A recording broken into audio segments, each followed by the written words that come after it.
İstəsən başla Mən hesab. düşünürəm ki, məsələn bu oyunda, bu finalda 2-1 PSG qalib gələr. Mən düşünürəm ki, finalda Arsenal da gol vuracaq, PSG də gol vuracaq və hardasa oyunun bir heç olmasa ikinci taymına qədər bərabər hesab davam edəcək. Bu ajotajı gözləyirəm hər iki komandanın. Sonda sadəcə mənə elə gəlir ki, 2-1 PSG qalib gələr. Məncə bu finalda penaltilər seriyası olacaq. O da maraqlı ola bilər bax.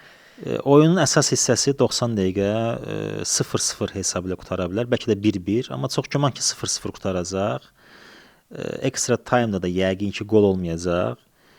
Və penalti seriyasında düşünürəm ki, yəni hiss edirəm ki Arsenal çempion ola bilər.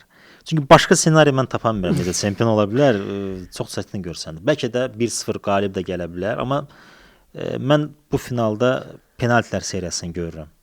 Çünki sonuncu dəfə Mən azarkeşli sözü kəsdim. Azarkeşli eləmədiyim bütün komandaların yarımfinal ya final oyunlarında istəyirəm ki oyun penallara kimi gəlsin. Çünki daha çox futbol baxmış olursan da 90 dəqiqə yox, 120 dəqiqə oyuna baxsan, daha sonra penaltilərə baxsan, bu yəni maraqlı məqamdır, həyəcanlı məqamdır.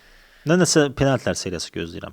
Amma yenə də favorit kimi əlbəttə PSG-dir. Amma nəsə mən istəyirəm ki Arsenal çempion olsun. Sırf o komandanın formalaşması üçün, böyüməsi üçün bu çox vacibdir.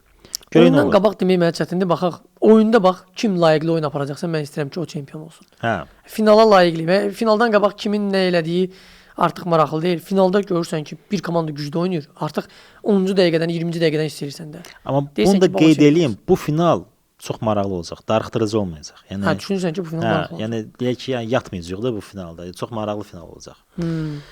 Görək.